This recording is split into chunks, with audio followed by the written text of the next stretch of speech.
الحمد لله الذي نزل الفرقان على عبده ليكون للعالمين نذيرا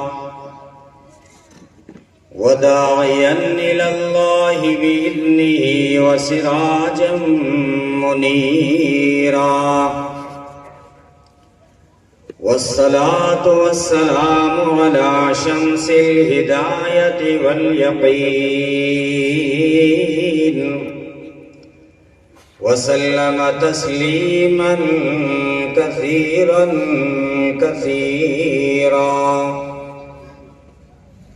أما بعد فأعوذ بالله من الشيطان الرجيم بسم الله الرحمن الرحيم وما أرسلناك إلا كافة للناس بشيرا ونذيرا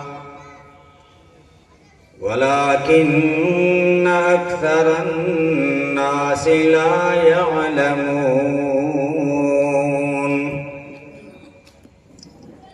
وقال النبي صلى الله عليه وسلم لا يؤمن أحدكم حتى أكون أحب إليه من والده وولده وفي رواية أنس والناس أجمعين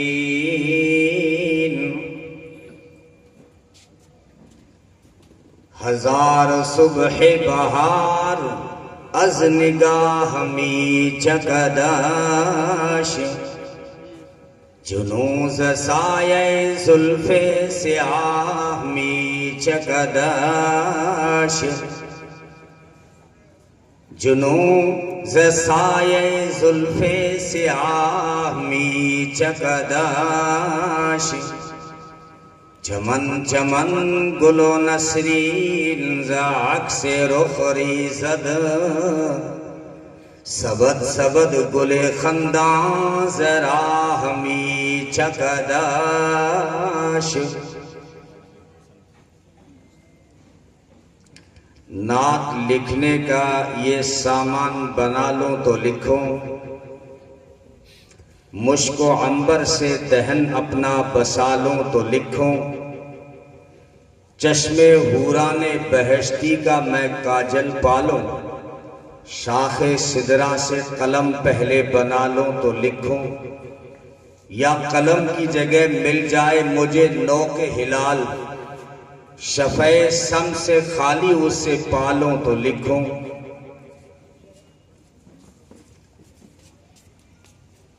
صبغت اللہ سے رنگین تو کر لوں کاغذ حاشیہ کہکشاں سے میں منگا لوں تو لکھوں پہلے جبریل سے آداب کتابت سیکھوں عظمت اسم مبارک کی لکھا لوں تو لکھوں عمر بھر پہلے پڑھوں دل سے درود و سلام عمر بھر پہلے پڑھوں دل سے درود و سلام پھر سراپا کو آنکھوں میں بسا لوں تو لکھوں خشو ماں سوا کا خشو خاشاک بھرا ہے دل میں آتش عشق سے میں اس کو جلا لوں تو لکھوں نعت لکھنے کی حسرت تو ہے قدرت لیکن یہ لوازم نہیں ملتے انہیں پالوں تو لکھوں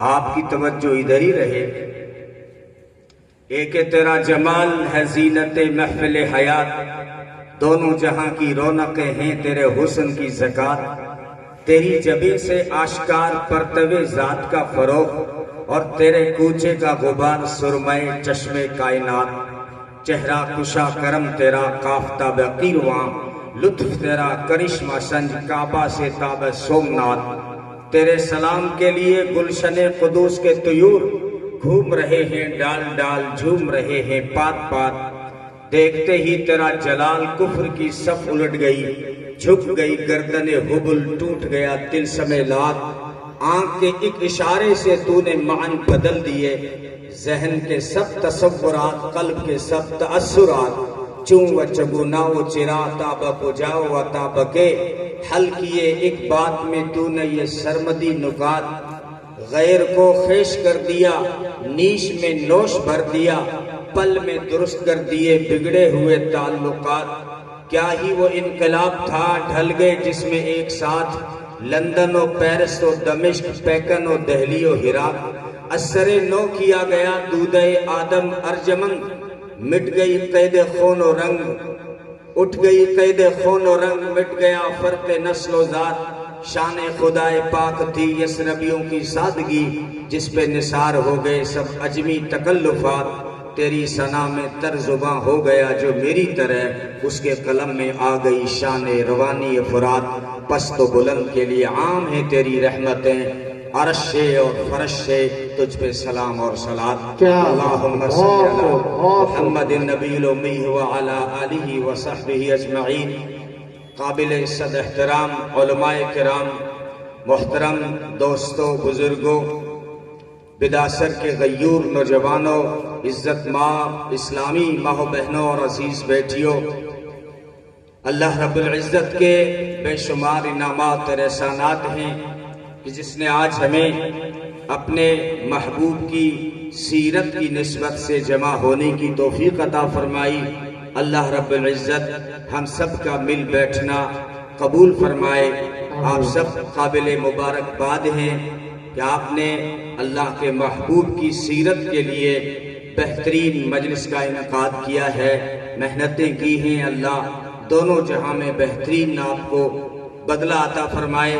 ہم سب کے لیے یہ خوش بختی ہے، سعادت کی بات ہے کہ ہماری زندگی کے چاہے چند لمحات ہی صحیح، لیکن اللہ کے رسول صلی اللہ علیہ وسلم کی یاد میں گزر رہے ہیں۔ کسی نے کہا کہ ذکر حبیب کم نہیں وصل حبیب سے۔ جس طرح اللہ کا ذکر کرنا عبادت ہے، ایسے ہی اس کے محبوب کا تذکرہ کرنا بھی عبادت ہے۔ جس طرح اللہ کا ذکر کرنا ہمارے ایمان کا حصہ ہے، ایسے ہی اللہ کے محبوب کا ذکر اور تذکرہ کرنا بھی ہمارے ایمان کا حصہ ہے۔ کسی نے کہا خدا کا ذکر کرے اور ذکر مصطفیٰ نہ کرے، ہمارے منہ میں ہو ایسی زبان خدا نہ کرے۔ مدینے جا کے نکلنا نہ شہر سے باہر، خدا نہ خواستہ یہ زندگی وفا نہ کرے۔ اسیر جس کو بنا کر رکھے مدینے میں، تمام عمر رہائی کی وہ دعا نہ کرے۔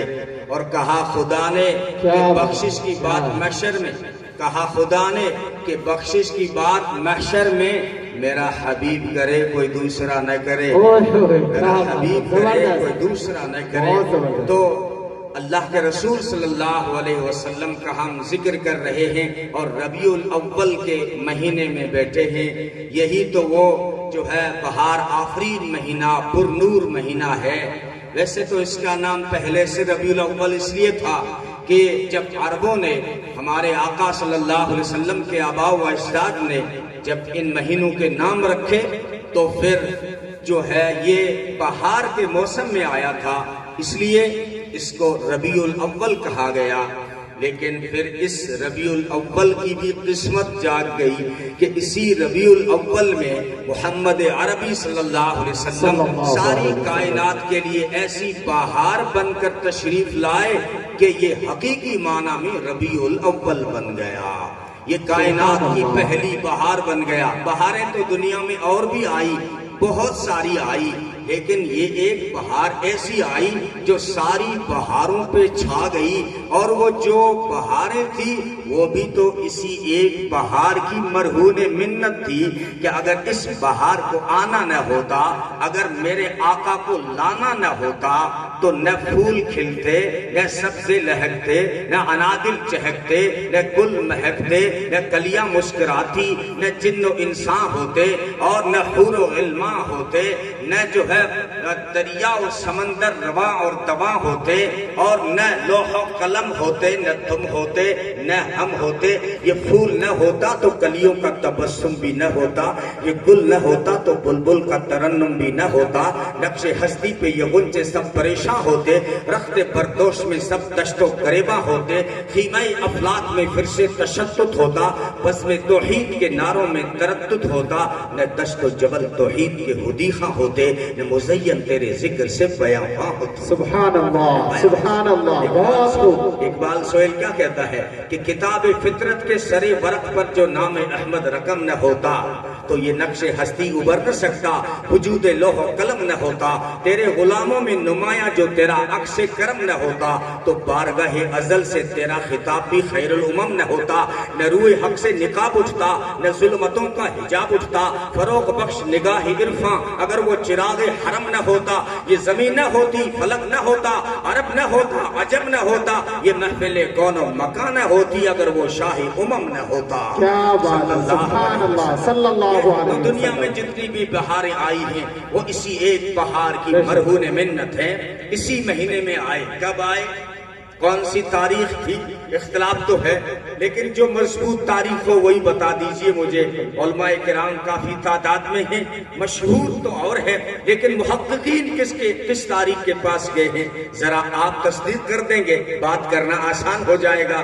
میرے ذہن میں 9 ربیع الاول آ رہا ہے کہ اکثر محققین جو 9 ربیع الاول تک پہنچے ہیں، مشہور 12 ربیع الاول ہے، اختلاف ہے، علماء جانتے ہیں 1 تاریخ سے لے کر 21 اور 22 تاریخ تک مختلف اقوال ہیں، لیکن محققین ریسرچ کر کے جو پہنچے ہیں وہ اس نتیجے پر پہنچے ہیں کہ 9 ربیع الاول کو آپ صلی اللہ علیہ وسلم کی تشریف آوری ہوئی ہے۔ 9 کو کیوں؟ اس لیے کہ یہ 9 کا جو عدد ہے، یہ 9 کا جو ہندسہ ہے، یہ سارے اعداد کا سردار ہے۔ 9 کا جو عدد ہے نا، اس سے بڑا کوئی عدد نہیں ہے، 9 سے بڑا نہیں ہے۔ آپ 20 لکھیں گے تو پہلے 2 لکھیں گے پھر 0 لکھیں گے۔ 9 سے بڑا ہندسہ، 9 سے بڑا سردار کوئی نہیں۔ تو عدد میں جو سردار تھا وہ 9 تھا، ساری کائنات کے سردار کو اور سارے نبیوں کے سردار پیغمبر کو بھیجنا تھا، تو تاریخ کا جو انتخاب کیا اس عدد کا انتخاب کیا جو اعداد میں سارے عدد کا سردار ہے۔ کیا بات ہے، کیا نکات بیان کیا ہے، واہ واہ، اور کیا بات ہے۔ 9 ربیع الاول کی ایک اور خاصیت ہے، یہ 9 کا جو عدد ہے اس کی ایک خاصیت یہ بھی ہے ارشاد کہ آپ اس کو جتنا بھی تقسیم کر لیں، جی، یہ جتنا بھی اس کو تقسیم کر لیں یہ اپنی ذات نہیں چھوڑتا، یہ سب کے اندر موجود نظر آتا ہے۔ آپ بچے بیٹھے ہیں، 9 کا پہاڑا اپنے دماغوں میں لائیں، مشکل نہیں پوچھا میں نے، 14 کا پہاڑا نہیں، 14 کا نہیں، 9 کا بڑا آسان پہاڑا ہے۔ اب اس کو اپنے ذہنوں میں تھوڑی دیر کے لیے لے آئیں۔ 9 کا پہاڑا اکثر بچوں کو سب کو یاد ہے لگ بھگ، تو 9 کو ضرب دیں 2 بار کتنا ہوتا ہے؟ 18۔ 18 کیسے لکھا جاتا ہے؟ 1 اور 8 جوڑو، کتنے بنے؟ 9 نہیں چھوڑا اس نے۔ پھر چلو 27 میں 2 اور 7 کتنے ہوئے؟ 9۔ 36، 3 اور 6 کتنے ہوئے؟ 9۔ 45، 4 اور 5 کتنے ہوئے؟ 9۔ 54، 5 اور 4 کتنے ہوئے؟ 63۔ 6 اور 3 کتنے ہوئے؟ 72۔ 7 اور 2 کتنے ہوئے؟ 81۔ 8 اور 1 کتنے ہوئے؟ 90 ہو گئے نا، 90 ہو گئے۔ ارے 0 کی تو کوئی اوقات نہیں ہے، 9 کا 9 موجود ہے، ہر ایک میں موجود ہے، کیونکہ ذاتی نبوت والے کو بھیجنا تھا۔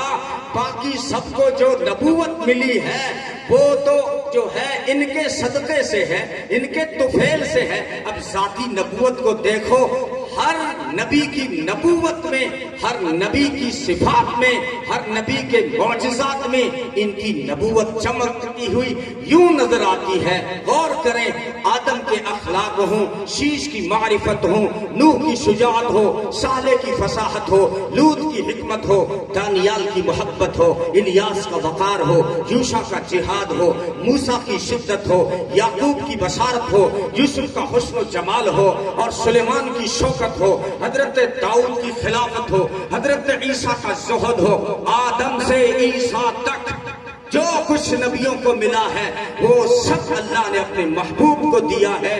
ان کی نبوت میں بھی یہ ذاتی نبوت چمکتی ہوئی نظر آتی ہے, سبحان اللہ سبحان اللہ, بہت چمکتی ہوئی نظر بے آتی ہے. شک. اچھا ایک بات اور عقیدے کی بھی یاد آ گئی کہ جو یہ 9 ہے نا, اس کے بعد کوئی نیا عدد نہیں آتا. 9 کے بعد کوئی نیا عدد نہیں آتا. وہ جو وہی آئے گا جو پہلے آ چکے ہیں. بے شک. آپ لکھو 85 تو 9 سے پہلے والے 8 کو اٹھاؤ, پھر 9 سے پہلے جو 5 آیا اس کو اٹھاؤ. 9 نے بتا دیا میں آخری ہوں. اللہ نے اشارہ کر دیا آخری نبی بھیج رہا کیا ہوں. نکات ہے, کیا اور پوائنٹ ہے, اور بہت ختم نبوت کا 9 کے بعد کوئی نیا عدد نہیں ہے, نہ قادیانی نہ شکیلی, کوئی نیا عدد نہیں ہے. ہمارے نبی کے بعد کوئی نیا نبی نہیں آ سکتا. ہاں وہ آ سکتا ہے جو پہلے آ چکا ہے. عیسیٰ علیہ السلام پہلے آ چکے ہیں. وہ قیامت کی نشانی بن کر وہ جو ہے دجال کو قتل کرنے کے لیے دوبارہ آئیں گے, لیکن کوئی نیا نبی نہیں پیدا ہوگا. تو یہ 9 نے بہت اشارے کر دیے ہیں یہاں پر. بہرحال تاریخ, ہمارے آقا تاریخوں کے محتاج نہیں, تاریخیں محتاج ہیں میرے آقا سے نسبت جوڑنے کے لیے ترستی ہیں, اور تاریخیں بڑی بنتی ہیں آقا سے نسبتیں پانے کے بعد. وہ جو لمحہ تھا, جو گھڑی تھی, جو بھی تاریخ تھی, جس تاریخ میں آئے وہ تاریخ ساز بن گئی, وہ تاریخ ساز بن گئی. تو ربیع الاول میں آئے, وہ آئے جن کے آنے کی زمانے کو ضرورت تھی. وہ آئے جن کی آمد کے لیے بے چین فطرت تھی. وہ آئے نغمہ داؤد میں جن کا ترانہ تھا. وہ آئے گریہ یعقوب میں جن کا فسانہ تھا. وہ آئے جن کی خاطر مضطرب تھی وادی بطحا. وہ آئے جن کے قدموں کے لیے کعبہ ترستا تھا. اسی مہینے میں آئے. حضور آئے تو سر آفرینش پا گئی دنیا, اندھیروں سے نکل کر روشنی میں آ گئی دنیا. سوتے چہروں کا زنگ اترا, بجھے چہروں پہ نور آیا. حضور آئے تو انسانوں کو جینے کا شعور آیا. جینے کا شعور ہے, بہت خوب. ہاں یہ ربیع الاول میں آئے. آنے کا مقصد کیا ہے؟ ولادت, جس کو میلاد بھی کہتے ہیں, اس کا کوئی منکر نہیں ہے. آپ نے جھوٹے لفظ تو سنے ہوں گے کہ اب آپ فلانی اور میلاد نے کون ماننے, یہ میلاد کو نہیں مانتے. حالانکہ کوئی غیر مسلم بھی نہیں ملے گا. میلاد کے معنی ہے نبی پیدا ہوئے. میلاد کے کیا معنی ہے؟ نبی پیدا ہوئے. وہ کون سا دھرتی پہ انسان ہے جو یہ کہے کہ نبی پیدا نہیں ہوئے؟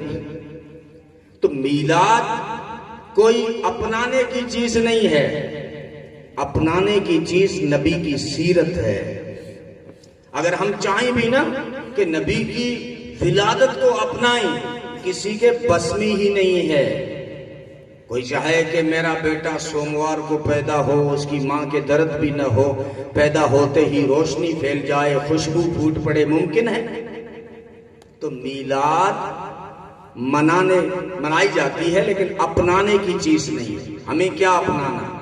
سیرت, نبی کی سیرت. ربیع الاول میں آئے, کیوں آئے, مقصد کیا تھا؟ آنے کی خوشی سارے مسلمانوں کو ہے. نبی تشریف لائے, خوشی سب کو ہے.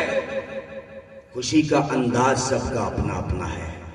گھر میں مہمان آتے ہیں, بچوں کو خوشی ہوتی ہے ماموں آئے پیسہ ملے گا, اور بچوں کو خوشی ہوتی ہے آج اچھا آئٹم کھانے کو بھی ملے گا. عورتوں کو بھی خوشی ہوتی ہے میرے بھائی آئے ہیں, آج حلوہ بناؤں, کھیر بناؤں, گوشت بناؤں, قورمہ بناؤں, بریانی بناؤں. عورتوں کو بھی خوشی ہے. گھر کا بڑا جو سنجیدہ ہے اس کو بھی خوشی ہے. تینوں کا انداز الگ الگ ہے.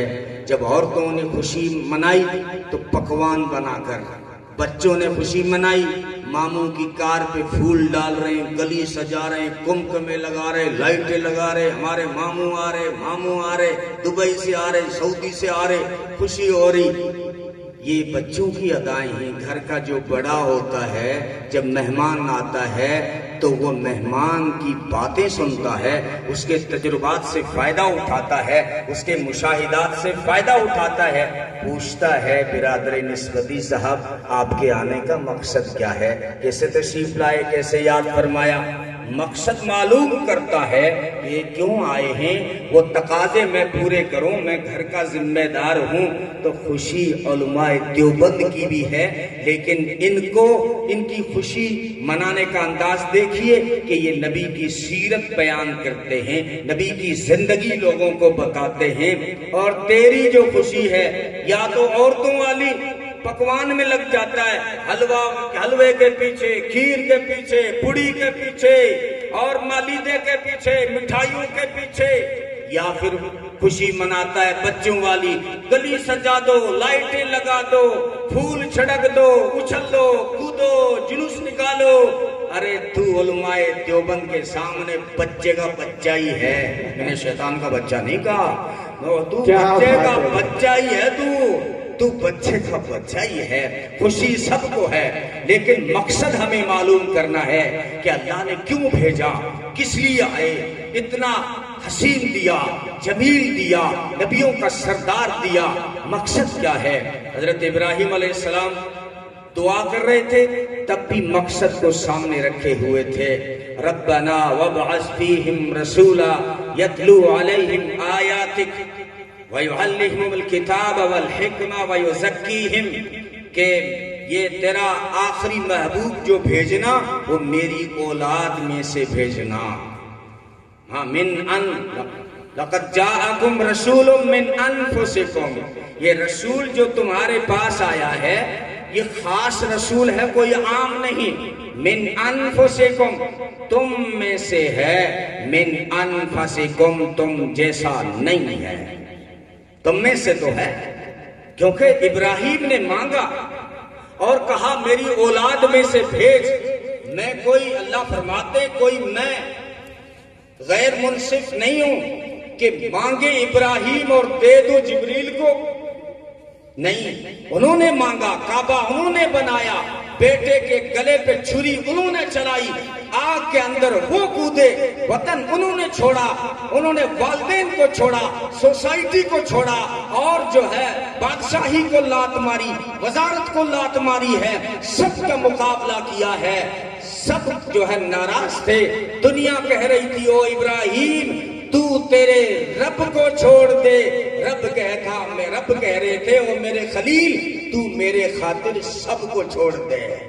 ابراہیم علیہ السلام نے سب کو چھوڑا، تو ابراہیم کو دوں گا من انفسکم، یہ انسانوں کی جنس میں سے دے رہا ہوں، لیکن ایک بات یاد رکھنا، من انفسکم، تم جیسے نہیں ہیں۔ تم اگر کسی چیز میں تھوک دو، تمہارا تھوک چائے میں پڑے، گھر والی نہیں پیتی، تعریفوں کوئی پل باندھتی ہوگی، لیکن تیرا تھوک اگر چائے میں پڑ جائے، تیری بیوی نہیں پیے گی، لوگوں کو گھن آئے گی، لیکن وہ تم جیسے نہیں ہیں۔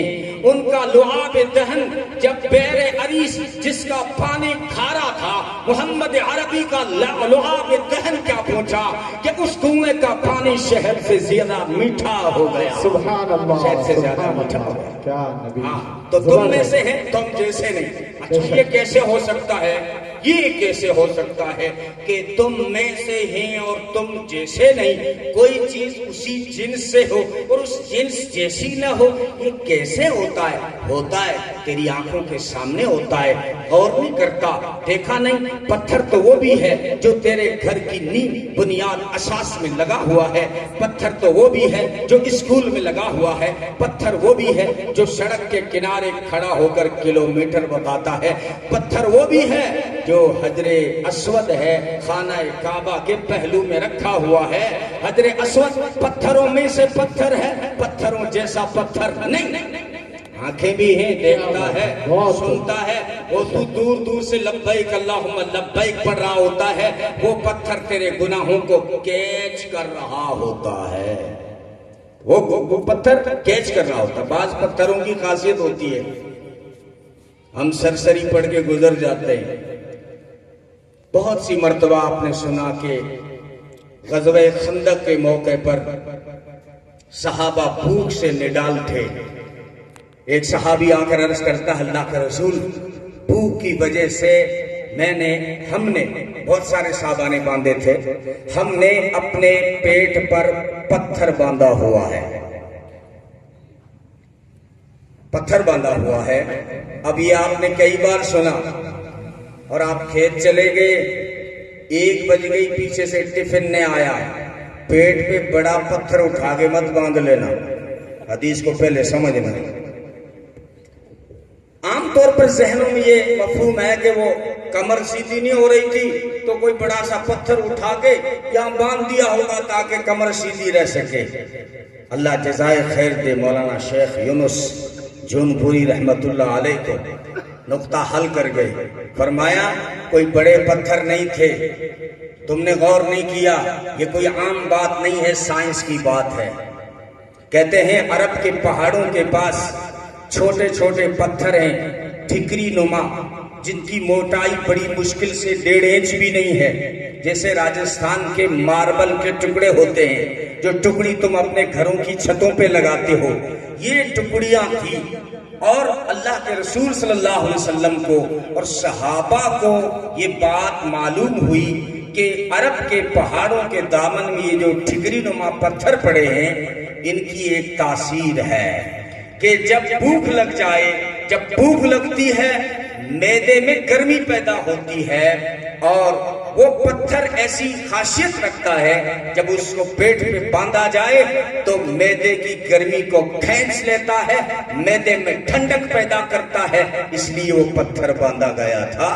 اور اس لیے وہ پتھر یہ بڑے بڑے پتھر اٹھا کے یہاں نہیں باندھ دیے گئے تھے، یہ معمولی، یہ بعض مرتبہ قرآن و حدیث سائنس بیان کر رہا ہوتا ہے، ہم سرسری گزر جاتے ہیں، ہم سمجھتے ہیں سائنس کوئی باہر کی چیز ہے، سائنس کوئی باہر کی چیز نہیں ہے۔ بہت ساری 1000 سے زیادہ کھلی آیتیں قرآن کریم کے اندر سائنس کو بیان کر رہی ہیں، لیکن بہت ساری ایسی آیتیں بھی ہیں ظاہری آنکھ سے دیکھو پتہ ہی نہیں چلتا کہ یہاں سائنس ہوگا۔ جیسے قرآن کریم جہنم کا ذکر کرتا ہے، الذین کفروا بآیاتنا سوف نصلیہم نارا، وہ لوگ جنہوں نے ہماری آیتوں کا انکار کیا، عنقریب ہم دہکتی ہوئی آگ میں ڈال دیں گے۔ کلما نضجت جلودہم بدلناہم جلودا غیرہا، جب ایک چمڑی جل جائے گی فوراً دوسری چمڑی لگا دیں گے۔ اب یہاں قرآن سائنس بیان کر رہا ہے۔ اب ہم نے تو سوچا نا کہ قرآن ڈرا رہا ہے، جلدی اگلی آیت کا ترجمہ دیکھ لو، لیکن یہاں ریسرچ کرنے والے رکے کہ یہاں بڑی سائنس کی گہری بات ہے کہ اللہ نے یہ بات کیوں کہی کہ چمڑی بدل دوں گا؟ یا اللہ سانس میں نہ نکالتا، تو سانس مت نکال، وہ جلتا رہے گا، سزا پاتا رہے گا، چمڑی بدلنے کی بات کیوں کی؟ سائنس آج پہنچ گیا کہ سب سے زیادہ تکلیف اور درد کے جو سیل ہوتے ہیں وہ چمڑی میں ہوتے ہیں۔ قرآن کریم نے جواب دے دیا تھا، ہم پہنچے نہیں۔ قرآن نے آگے کیا کہا؟ لِيَذُوقُوا الْعَذَابَ، چمڑی اس لیے بدل رہا ہوں تاکہ عذاب زیادہ چکھیں۔ سائنس نے بتایا کہ درد کے سیل چاہے ہاتھ جل جائے، انجیکشن لگائے، وہ درد جو ہوتا ہے چمڑی میں ہوتا ہے، ہاتھ جل جائے سب سے زیادہ درد جو ہوتا ہے وہ چمڑی کو ہوتا ہے۔ یہ سیل ہی درد کے تکلیف کے چمڑی میں رکھے گئے ہیں، یہ سائنس تھا۔ ہم نے سمجھا سائنس کوئی اور چیز ہے۔ میں بہت جلدی واپس اپنی سڑک پہ آ رہا ہوں، لیکن تھوڑا سا یہ شیئر کرا دوں آپ کو کہ فَفَتَقْنَاهُمَا، سائنس نے کہا نا کہ دھماکہ ہوا اور دنیا وجود میں آ گئی، تو ہم نے اس کا مذاق اڑایا کہ باوڑا ہو گیا کہتے یہاں کہیں دھماکہ ہو گیا۔ اب ہمیں قرآن کریم میں غور کریں، ان السماوات والارض کانتا رتقا، اللہ فرماتا ہے آسمان اور زمین آپس میں چپکے ہوئے تھے۔ 7 زمینیں ہیں، 7 آسمان ہیں، سارے آپس میں چپکے ہوئے ہیں۔ اور پھر حدیث سامنے رکھو، فرمائے یہ نظام جب یوں نہیں تھا نا تب میرا عرش پانی پر تھا۔ یہ پانی جو دھرتی کے نیچے بٹھا دیا یا دائیں بائیں لگا دیا نا، یہ بہت اونچائی تک عرش تک تھا۔ ان ساری باتوں کو سامنے رکھو، قرآن کہتا فَفَتَقْنَاهُمَا، ہم نے ایک لمحے کے اندر سب کو جدا کر دیا، ایک لمحے کے اندر ساتوں آسمانوں کو اوپر جو کھینچا ہے اور سب کے بیچ میں 500 سال کی مسافت کا فاصلہ رکھا، زمین نیچے پانی کو نیچے بٹھا کے زمین اوپر دی ہے، ہلنے لگی تو پہاڑوں کو جب ٹھونکا ہے، دماغ سے ہی پوچھ لو آواز نہیں آئی ہوگی، دھماکہ نہیں ہوا ہوگا؟ ہم سمجھتے ہیں سائنس کوئی باہر کی چیز ہے، سائنس کوئی باہر کی چیز نہیں۔ قرآن کریم کہتا ہے ان فی خلق السماوات والارض واختلاف اللیل والنہار لآیات لأولی الالباب، آسمان اور زمین کی تخلیق میں، رات اور دن کی گردش میں عقل والوں کے لیے بڑی نشانیاں ہیں، عقل والوں کے لیے بڑی نشانیاں ہیں۔ تو بہرحال پتھر کی بات کہاں سے آئی؟ حجر اسود سے۔ ہاں، حجر اسود پتھروں میں سے پتھر ہے، پتھروں جیسا پتھر نہیں، تیرے میرے آقا بشر میں سے بشر ہیں، بشر جیسے بشر نہیں، بشر جیسے بشر۔ پانی تو وہ بھی ہے جو تیری بوتل میں ہے، پانی تو وہ بھی ہے جو ٹنکی میں ہے، پانی تو وہ بھی ہے جو نلکے سے آ رہا ہے، پانی تو وہ بھی ہے نا جو نالی میں بہ رہا ہے، اور پانی تو وہ بھی ہے نا جو زمزم ہے۔ زمزم پانی میں سے پانی ہے، پانی جیسا پانی نہیں، بھوک مٹاتا ہے، شفا دیتا ہے۔ ہاں، یہ تو پہلے سے برکتوں والا تھا، لیکن جب محمد عربی صلی اللہ علیہ وسلم نے چاہے زمزم میں کے کنویں میں اپنا لعاب دہن کیا ڈالا، تب سے لے کر آج تک اس زمزم میں جنت کی 3 نہریں چلتی ہیں۔ اللہ نے اپنے محبوب کے لعاب میں جنت کی 3 نہروں کا پانی ملایا ہوا ہے۔ تو بہرحال زمزم پانی میں سے پانی ہے، پانی جیسا پانی نہیں۔ تو لقد جاءکم رسول من انفسکم، یہ رسول جو تمہارے پاس آیا ہے یہ خاص رسول ہے۔ ابراہیم علیہ السلام نے مقصد مانگا اور اللہ نے جب بھیجا تو یوں کہا هو الذی بعث فی الامیین رسولا۔ ہاں، آپ ابھی سے سست پڑھنے لگے ہو، کیا آپ چاہتے ہیں میں شعر پڑھوں؟ تبھی سنو گے۔ دارین کا سردار ہے، سدرا کا مکی ہے، دارین کا سردار ہے، سدرا کا مکی ہے، محمود ہے، جواد ہے، صادق ہے، امی ہے، ایسا کوئی محبوب نہ ہوگا نہ کہیں ہے کہ بیٹھا ہے چٹائی پہ اور عرش نشیں ہے۔ ملتا نہیں کیا کیا دو جہاں کو تیرے در سے، ایک لفظ نہیں ہے کہ تیرے لب پہ نہیں ہے، ایسا کوئی محبوب نہ ہوگا نہ کہیں ہے کہ بیٹھا ہے چٹائی پہ اور عرش نشیں ہے۔ تو یہ مقصد لے کر آئے ہیں نا، تو یہ مقصد ہے۔ کیا مقصد؟ اللہ نے کیوں بھیجا؟ ایک مقصد یہ بھی ہے کہ ہم اللہ کے محبوب سے محبت کریں، اللہ کے محبوب سے ہم محبت کریں۔ اللہ کا محبوب ہے جس سے اللہ نے خود محبت کی، جس پہ اللہ خود درود پڑھ رہا ہو۔ ان اللہ و ملائکتہ یصلون علی النبی یا ایھا الذین آمنوا صلوا علیہ وسلموا تسلیما۔ فرمایا بے شک اللہ اور اس کے فرشتے تمام اللہ کے محبوب پر درود و سلام پڑھتے ہیں، اور ایمان والو تم بھی میرے محبوب پہ درود و سلام پڑھا کرو صلی اللہ علیہ وسلم۔ اللہ حکم دے نماز پڑھو، اگر کوئی کہہ دے اللہ تو ہی پڑھ لے، وہ کافر ہو جاتا ہے۔ موسیٰ علیہ السلام بنی اسرائیل کو حکم میں لانا، کہا تو اور تیرا اللہ جا کے لڑ لو، کافر ہو گئے۔ اللہ نے کہا کہ میرے محبوب پہ درود پڑھو، اب ہم نے کیا پڑھا؟ اللہم صلی علی محمد، یہ اللہ تو محمد پہ درود پڑھ بھیج۔ عجیب حکم ہے، یا اللہ حکم ہمیں دیا، لیکن طریقہ جو درود بھیجنے کا سکھایا اس میں تو یوں بتایا گیا اللہ تو بھیج، ہماری کیا اوقات ہے تیرے محبوب پہ ہم درود و سلام بھیجیں؟ یا اللہ تو، اللہم ترجمہ دیکھ لیں، اللہم صلی علی محمد وعلی آل محمد کما صلیت علی ابراہیم وعلی آل ابراہیم انک حمید مجید۔ یا اللہ پھر ہم سے کیوں پڑھوایا؟ اس لیے کہ جو میرے محبوب پہ درود پڑھتا ہے نا، میں اتنا خوش ہوتا ہوں، پڑھنے والے پہ 10 رحمتیں بھیج دیتا ہوں۔ تمہیں کچھ دینا تھا، وہ رحمت للعالمین ہیں، ان کی رحمت کا حصہ تمہیں بھی چکھانا تھا، اس لیے تمہیں حکم دیا ہے۔ تو بہرحال اللہ نے اپنے محبوب کو بھیجا کہ ہم ان سے محبت کریں، ان سے محبت کریں۔ ایک صحابی نے پوچھا اللہ کے رسول قیامت کب آئے گی؟ فرمایا کیا تیاری کی ہے قیامت کے لیے؟ ورث کرنے لگا اللہ کے رسول زیادہ نوافل نہیں میرے پاس، زیادہ نفلی صدقات اور خیرات نہیں ہے، لیکن ایک بات ہے میں اللہ اور اس کے رسول سے محبت کرتا ہوں۔ فرمایا خوش نصیب ہے تو، آخرت میں جنت میں اس کے ساتھ ہوگا جس سے محبت کر رہا ہے۔ تو محبت پر انعام بھی رکھ دیا، لیکن محبت سچی وہ ہے جس میں اطاعت ہو۔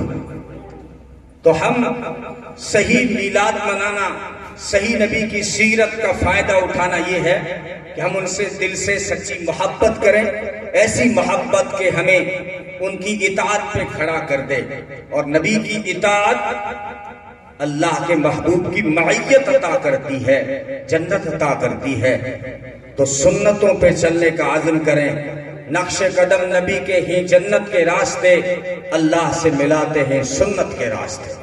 تو مقصد ہے ہم محبت کریں، ان کی اطاعت کریں۔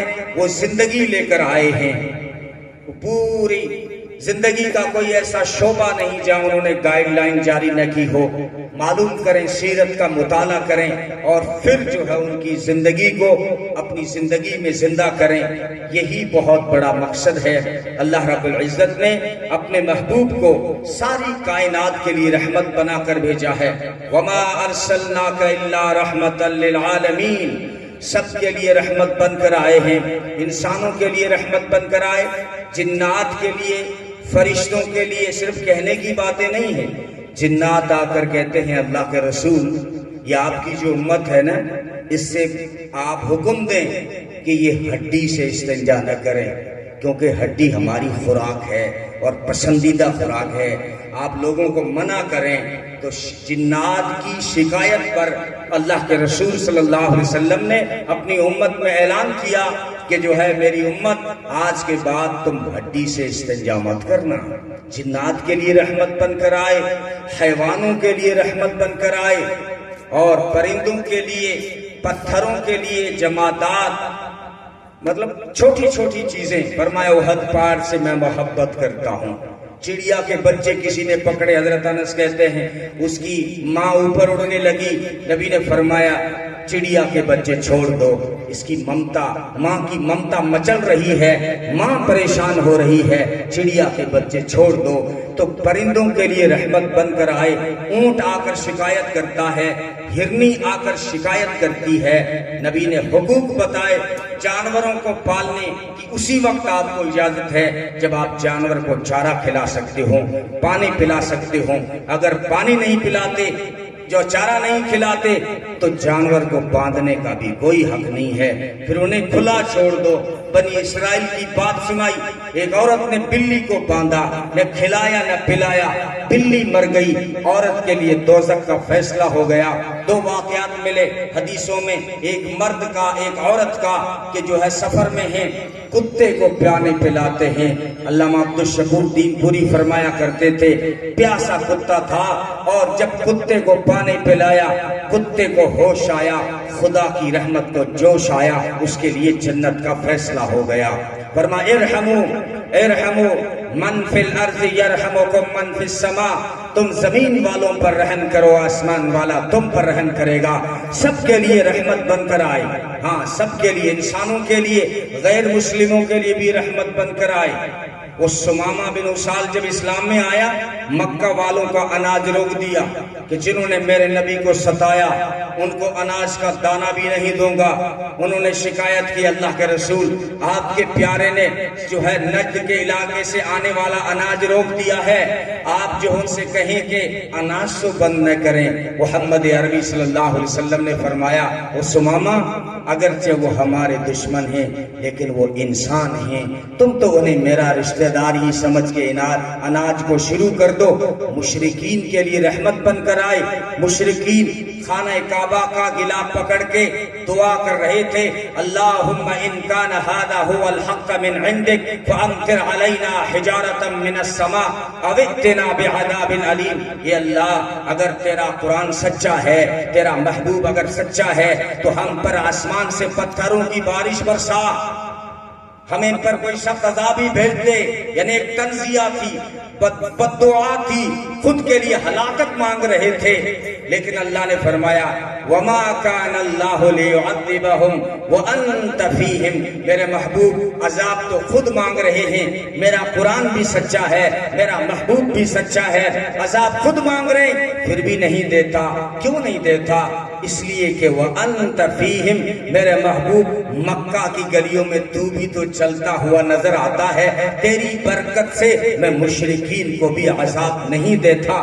یہ وہی ادا ہے، لا اقسم بہذا البلد، میں اس شہر کی قسم نہیں کھاتا، مجھے ضرورت ہی نہیں تھی کہ اس شہر کی قسم کھاؤں۔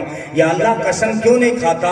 یہ تو تیرا گھر ہے، یہاں حتیم ہے، یہاں صفا ہے، یہاں مروہ ہے، مزدلفہ ہے، منا ہے، عرفات ہے، اتنا محترم شہر ہے، آپ قسم کیوں نہیں کھا رہے؟ فرمایا کھانی تو نہیں تھی لیکن کھا رہا ہوں، اس لیے کہ وہ انت حل بہذا البلد، اس لیے کہ شہر میں میرا محبوب بھی تو چلتا ہوا نظر آتا ہے۔ ہاں ہاں، ہم اب بات سمیٹ رہا ہوں، کیا ہم بیان کر سکیں گے؟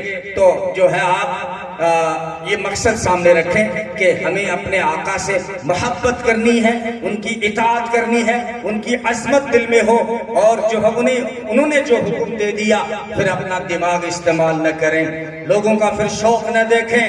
نوجوانوں چھوڑ دو، اپنے گلے سے سونے کی چینیں نکال دو، اپنی انگلیوں سے سونے کی انگوٹھیاں نکال دو۔ سونے کو مردوں کے لیے حرام قرار دیا گیا ہے۔ کیا عورت تو 15 بھری پیر رکھی ہو، بانا تو کون منع کرے، میں تو ایک انگوٹھی تو گالی ہے۔ ارے مرد کے لیے سونا حرام ہے، اسلام نے منع کیا، ہم نے عمل نہیں کیا۔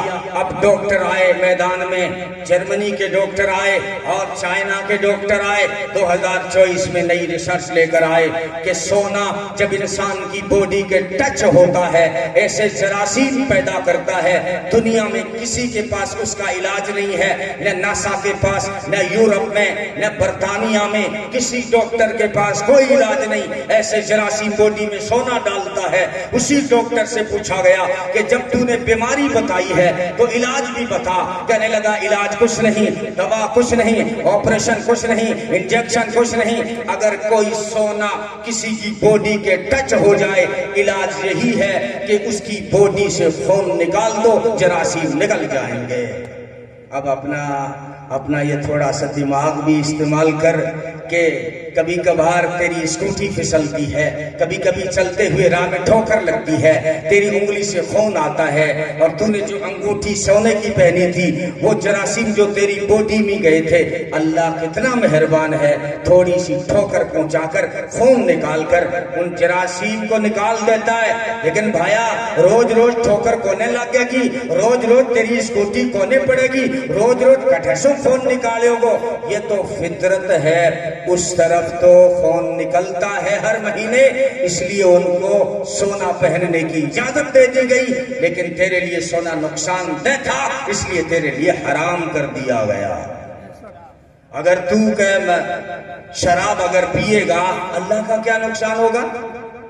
اللہ کی کمپنی میں کیا گھاٹا آئے گا؟ تیرا نقصان تھا۔ کمال صاحب میں کل شراب پیا، میں تو بہت بیئرڈی لگا ہوا۔ ارے بیئر بھی شراب ہے، بیئر بھی حرام ہے، برباد کر کے رکھ دیا نشے نے ہماری سوسائٹی کو۔ ایک تو پڑھائی میں پہلے ہی پیچھے چل رہے تھے، اب یہ 2-4 سالوں میں جو آیا ہے، تھارے تو بیراؤ کو نے مارا تو چٹا چاچا چھوڑا، چٹا تو نہیں آگے تھا رہے، سگریٹا میں گھال کے، بڑی میں گھال کے نشے آگے، عجیب و غریب شراب پی جا رہی ہے، بیئر لگائی جا رہی ہے، افیم کھایا جا رہا ہے، ڈوڈا پیا جا رہا ہے، بربادی ہے بربادی، صحت کی بربادی، تیرا جگر تباہ ہوگا، تیرا دل تباہ ہوگا، تیرا دماغ تباہ ہوگا، تیری عقل چھین لی جائے گی۔ کہانی نہیں پڑی شرابی کی، جھومتا ہوا بوتلیں چڑھا کر گھر پہنچا، جھومتا ہوا، دیکھے ہوں گے عزت لوٹ لیتی ہے، ماں باپ کی بھی، ہاں ڈاکٹر ہے، انجینئر ہے، باپ شرابی ہے، بے ہوش ہو گیا ریلوے اسٹیشن پر، کہتے ہیں کون ہے کہ فلاں ڈاکٹر صاحب کو ڈینیوں باپ ہے. ہاں تو عزت ڈاکٹر کی بھی گئی، انجینئر کی بھی گئی، تو ماں باپ کی عزت چلی جاتی ہے، بھائیوں کی عزت چلی جاتی ہے. بہن شرابی کو کس منہ سے اپنا بھائی کہے، بیوی کس منہ سے شرابی کو اپنا ہسبینڈ اور شوہر کہے. تباہیاں ہیں، سوسائٹی تباہ ہو جاتی ہے، برباد ہو جاتی ہے، بیچاری روتی رہتی ہے شرابی آ. گھر تباہ ہو گیا، مال تباہ ہو گیا. مال کتنا تباہ ہو رہا ہے؟ یہ چوریاں کیوں ہو رہی ہیں؟ 10 سال پہلے چوریاں کیوں نہیں ہوتی تھی؟ دن دہاڑے چوریاں، دن دہاڑے موٹر سائیکل اٹھا دی، دن دہاڑے سونار کی دکان لوٹ لی. یہ کون لوگ ہیں؟ یہ چٹا چاٹنے والے لوگ ہیں، یہ مہنگے نشے کرنے والے لوگ ہیں. عادت تو بڑھ گئی، کماتا تو ہے نہیں، اس لیے جو ہے پھر ڈاکے ڈالتا ہے. کتنی بربادی، گھر تباہ، فیملی سسٹم تباہ ہو گیا، تمیز ختم ہو گئی اچھے برے کی. جھومتا ہوا گھر آیا، ماں دروازے پہ کھڑی ہے، ہاں ماں، اور کبھی کبھی بیوی انتظار کر رہی ہوتی ہے. یہ جھومتا ہوا 12 بجے گھر پہنچتا ہے، بیوی دروازے پہ کھڑی، اس کے ہاتھ میں اس کا ہاتھ آیا، کہنے لگا ماں جی تھارو کیا حال ہے. بیوی کو کہہ رہا ہے ماں جی تھارو کیا حال ہے. یہ شراب کی وجہ سے ہو رہا ہے. عقل، اچھا تو آپ کہتے بیئر میں نہیں جاتے، بیئر میں دھیرے دھیرے سے عقل نکل جاتی ہے. بیئر پڑھنے والا کبھی بھی اچھا ہسبینڈ نہیں ہو سکتا، بیئر پینے والا کبھی اچھا باپ نہیں بن سکتا، بیئر پینے والا کبھی اچھا لیڈر نہیں بن سکتا، بیئر پینے والا اچھا ڈاکٹر نہیں بن سکتا، بیئر پینے والا اچھا انجینئر نہیں بن سکتا. دھیرے دھیرے دھیرے اس کی عقل کو بیئر چھین رہی ہے، اس کے دل پہ، اس کے جگر پہ حملے کر رہی ہے. ان ساری چیزوں کو چھوڑ دو، جلسے اسی وقت کامیاب ہیں. کچھ عزم کر لے کے اٹھا کرو. کانوں کے مزے تو بہت لے لیے ہم نے، لیکن ایک عزم لے کر اٹھیں کہ انشاءاللہ جو ہمارے لیے ہمارے آقا بھلائی لے کر آئے اس کو اپنائیں گے. نمازوں کی پابندی کرو، قرآن کریم کی تلاوت کرو. سکون اللہ نے رکھا ہے. صبح قرآن فجر کی نماز پڑھ، قرآن کی تلاوت کر، پھر نکل جا دکان پہ، نکل جا کھیت پر، نکل جا ایجوکیشن حاصل کرنے. سکون ہی سکون ملے گا، دنیا میں بھی آخرت میں بھی. اللہ ہم سب کو عمل کی توفیق عطا فرمائے. تو بہرحال اللہ نے اپنے محبوب کو اس لیے بھیجا ان کی اطاعت کریں، ان سے محبت کریں. ہم کیوں محبت کریں؟ اس لیے کہ محبت کرنے کے جتنے بھی اسباب ہوتے ہیں وہ سب اللہ نے اپنے محبوب میں رکھ دیے. انسان کبھی کسی کا فدائی بنتا ہے نا، ہنر کی وجہ سے بنتا ہے، اور ہنر ڈھونڈتا ہے اپنے محبوب میں. کتنی پاس ہوڑی ہے، پاس تو کرے گوبھی میں، وہ 12ویں پاس ہے کہ کون نہیں، اس کو سلائی مشین آتی ہے، اچھا کمپیوٹر کلاس سیکھی ہوئی ہے، اس کی انگلش کیسی ہے، یعنی وہ ہنر تلاش کرتا ہے. اچھا ایسا آدمی جس سے ملاقات ہی نہیں ہوئی، فون پر بات ہی نہیں ہوئی، بس سنا کہ یار وہ ڈیویلیئرز بہت چوکھا شاٹ مارا ہے، بہت میں ڈیویلیئرز کو فین ہوں، یعنی ہنر نے اس کو کھینچا ہے، کمال نے اس کو کھینچا ہے. ارے جو بازوق ہوتا ہے وہ کہتا ہے میں علامہ اقبال کا فین ہوں، میں شیخ سعدی شیرازی کا فین ہوں. جس نے کہا تھا وہ 40 سال کا ہو گیا نا، بچوں والی حرکتیں ابھی بھی نہیں گئی. آج وہ اپنا راجستھان کا کون سا شہر ہے جس میں گدھے کے گلوں میں ہار، سورت گڑھ میں جلوس نکل رہا ہے نبی کے عشق کا. گدھوں کا ٹولہ، گھوڑوں کا ٹولہ، خچروں کا ٹولہ، سب کے گلے. میں نے بہت پہلے سنا تھا، علامہ ندیم فرمایا کرتے تھے کہ مجھے تو پتہ ہی نہیں چلتا ہے، گدھے کے گلے میں ہار، گھوڑے کے گلے میں ہار، اور خچر کے گلے میں ہار، اور وہ پیچھے جو کہہ رہے ہیں کہ عشق نبی میں جان دے دیں گے. نماز تو نہیں پڑھتے، ہاں نس نس بولے نبی نبی، نماز پڑھو میں کبھی کبھی، یہ حال ہے نا. تو وہ عجیب حال ہوتا ہے. علامہ ندیم فرمایا کرتے تھے مجھے پتہ ہی نہیں چلتا ان میں سینئر کون سا ہے. آج نکلا سورت گڑھ میں گدھے کے گلوں میں ہار، گھوڑے اور خچروں کے عاشق ہیں. گدھا بھی، گدھاپن کیا کر رہے ہو یار، نبی کی سیرت اپناؤ، ان کی سنتوں کو اپناؤ. وہ زندگی لے کر آئے ہیں, وہ تمہیں عزت دینا چاہتے تھے, وہ عزت دینا چاہتے تھے. ان کی سیرت پڑھو, آپ کو ان کی جو ترتیب ہے وہ عزت دینے کی ہے. اسلام کا سب سے پہلا حکم کیا ہے؟ اقرأ باسم ربک. تمہیں عزت دینے کے لیے کہا ہے, تمہیں مضبوط کرنے کے لیے کہا. دعاؤں سے کام نہیں چلے گا. اگر چاہتے ہو کہ تمہارا اسٹیٹس, مقام جو ہے ویلیو مضبوط اور مستحکم ہو, فیوچر اچھا ہو, استقبال وہ تمہارا مستقبل روشن ہو, اس کے لیے تعلیم حاصل کرنی ہوگی, اعلیٰ ایجوکیشن حاصل کرنا ہوگا. اسلام کا پہلا حکم اقرأ باسم ربک, پڑھ اپنے رب کے نام سے. کیا پڑھو؟ جو بھی پڑھ. الذی خلق کہا, جو بھی میں نے پیدا کیا ہے وہ سب پڑھ, لیکن میری یاد کے ساتھ, میرے نام کے استحضار کے ساتھ. کہیں بھی چلا جا, کسی بھی دنیا کے شعبے میں چلا جا, یہ نہ بھولنا کہ تیرا رب کون ہے, یہ نہ بھولنا تیرا مالک کون ہے, یہ نہ بھولنا تیرا پیدا کرنے والا کون ہے, یہ نہ بھولنا کہ آخرت کا انجام کیا ہے, یہ نہ بھولنا کہ آخرت میں کیا کیا چیزیں کام آتی ہیں. میرے نام کے استحضار کے ساتھ پڑھ. الذی خلق, جو کچھ میں نے پڑھا ہے, میں نے پیدا کیا وہ سب پڑھ. جغرافیہ پڑھ, ہسٹری پڑھ, سائنس پڑھ, سارے علوم پڑھ. یہ الذی خلق کا اشارہ ہے. اور آگے قلم کا ذکر کیا. اسلام جانتا ہے طاقتور بننا ہے, قلم پکڑو اپنے ہاتھوں میں. موبائل سے مضبوط نہیں ہوں گے تم قلم سے مضبوط ہوں گے. اور فرمایا ہم نے انسان کو وہ سکھایا جو نہیں جانتا تھا. انسان جاہل تھا, کیا جانتا تھا؟ سارے انسانوں کو اللہ نے سکھایا ہے. یورپ کا علم اللہ کا سکھایا ہوا ہے, بغداد کا علم اللہ کا سکھایا ہوا, اسپین کا علم اللہ کا سکھایا ہوا. یہ جتنی بھی ترقی ہو رہی ہے, جتنے بھی علوم نئے نئے آ رہے ہیں, ان سب علوم کو پیدا کرنے والا, انسانوں کو سکھانے والا ایک اللہ ہے. اس لیے قرآن کریم میں یہ سب سے پہلے آپ کو علم دے کر آپ کو مضبوط کرنا چاہتا ہے اسلام. اور دوسرا حکم, ابھی آپ صلی اللہ علیہ وسلم نے نبوت کا اعلان نہیں کیا ہے, اس سے پہلے کن مشاغل میں لگ گئے ہیں؟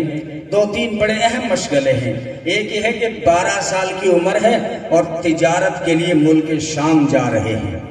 کئی بار گئے ہیں ملک شام, اور بحرین گئے. وہ تو راز اس وقت کھلا جب وہ ایک وفد آیا تھا, وفد عبد القیس یا وفد قیس, اس کا سردار قیس تھا. تو نبی نے فرمایا وہ تمہارے اس گاؤں کا کیا حال ہے؟ وہ ایک بڑھیا تھی, اس کا کیا حال ہے؟ وہ جو بڑھا وہ زندہ ہے. ایک درخت تھا تمہارے گاؤں میں, وہ کھڑا ہے کیا؟ وہ کہنے لگے اللہ کا رسول, آپ بحرین میں ہمارا جو گاؤں ہے اس گاؤں کو آپ کیسے جانتے ہیں؟ فرمایا تجارت کی غرض سے تمہارے ملک کو خوب دیکھا ہے میں. بحرین گئے ہیں, یمن کئی بار گئے ہیں, اپنے آپ کو تجارت میں اتنا قابل بنا دیا کہ دنیا کی ٹاپ کمپنی نے آفر کیا آپ پارٹنر بنتے ہیں. حضرت خدیجہ الکبریٰ رضی اللہ تعالی, ان سے بڑی دنیا میں اس وقت کوئی کمپنی نہیں تھی, آفر کیا ہے محمد صلی اللہ علیہ وسلم آؤ پارٹنر بنتے ہیں تجارت میں. یہ مسلمانوں کو پیغام دیا ہے. حالانکہ اس پیغمبر اگر وہ چاہتے جنت سے من اور سلوہ اتر سکتا تھا, جنت کے لیے ناشتہ اتر سکتا تھا, لیکن پیغام دیا ہے میرے امتیوں اگر مضبوط ہونا چاہتے ہو اپنی اکنومی کو مضبوط کرو, اپنی تجارت پر دھیان دو, چوراہوں پہ بیٹھ کر لٹو کنگ مت بنو, بلکہ اپنی تجارت کو مضبوط کر کے اپنے بازوؤں کو مضبوط کرو. اور تیسرا حکم دیا, صفوں میں کھڑا کیا ہے نماز کا. اب حکم آ رہا ہے, صفوں میں کھڑا کیا, ایکتا پیدا ہو جائے. ایک ہی صف میں کھڑے ہو گئے محمود و ایاس, نہ کوئی بندہ رہا نہ کوئی بندہ نواز. یہ 3 میں اگر آپ نے یہ 3 لائنیں بھی میری یاد رکھ لی تو ہمارا جلسہ کامیاب ہے. آپ اپنے وقت کی قدر کریں اور اعلیٰ تعلیم حاصل کریں اور اپنی اکنومی اور تجارت پہ دھیان دیں, اپنی صفوں میں ایکتا پیدا کریں. چھوٹے موٹے مسائل, چھوٹی موٹی باتوں پر نہ جھگڑیں, آپس میں نہ الجھیں, اور سیاست بھی کریں تو بڑے سطح کی کریں. سوچیں اپنی اس قوم کا, سوچیں اپنی اس نسل کا. آپس میں الجھ کر بہت قریب تھی ساحل کی روشنی, لیکن سفینے جھوم کے ٹکرا گئے سفینوں سے. کیا رزلٹ نکلا؟ اس کی ٹانگ کھینچتے رہے, اس کی ٹانگ کھینچتے رہے, دونوں مرے تو پاس پاس میں قبر بنی. بہرحال وقت زیادہ ہو گیا ہے, ایک میسج رہ گیا کہ ہم کیوں محبوب کریں, ہم کیوں محبت کریں. فرمایا جو محبت کے اسباب ہیں وہ سارے تو میں نے میرے محبوب کو دیے ہیں. انسان ہنر دیکھتا ہے تو سارے کمالات میرے محبوب کو عطا کیے. سارے جہاں کے کمالات ایک تجھ میں ہیں، تیرے کمال کسی میں نہیں مگر دو چار. اور دوسرا انسان حسن دیکھتا ہے، اور اللہ نے کیسا حسین بنایا، کیسا جمیل بنایا کہ سب سے زیادہ احسن وقت ہوتا تو میں اس حسن کو کھولتا، لیکن وہ آج حسن کی طرف نہ جانے کیوں نہیں آ پایا. لیکن اب ایک شعر میں آپ کو سمجھانے کی کوشش کرتا ہوں کہ کائنات حسن جب پھیلی تو لامحدود تھی، اور جب سمٹی تو تیرا نام بن کر رہ گئی. شاعر یوں کہتا ہے کہ جب حسن پھیلا تو ساری کائنات بن گئی، حسن جب سمٹا تو محمد کی ذات بن گئی. حسن جب پھیلا تو سارا جہان بن گیا، اور حسن جب سمٹا تو محمد کا نام بن گیا. یہ نام کتنا پیارا. مسعود انور نے کہا، انور مسعود نے، کہ ان کا نام لبوں پر آئے میٹھا میٹھا منہ ہو جائے. ان کے بول بہاروں جیسے اور اصحاب ستاروں جیسے، ان سا پیارا اور نہ کوئی، ان سے بچھڑ کے لکڑی روئی. وہ استوانہ حنانہ کھجور کا جو سوکھا تنا تھا مسجد نبوی میں، تھوڑی سی جدائی ہی رونے لگ. نبی نے دست شفقت رکھا، اس کو سینے سے لگایا، اس کو چپ کرایا، کہا کیوں روتا ہے؟ میں دعا کر دیتا ہوں اللہ تجھے جنت میں میرے سامنے کھڑا کرے گا، ہر وقت دیدار کرتے رہنا.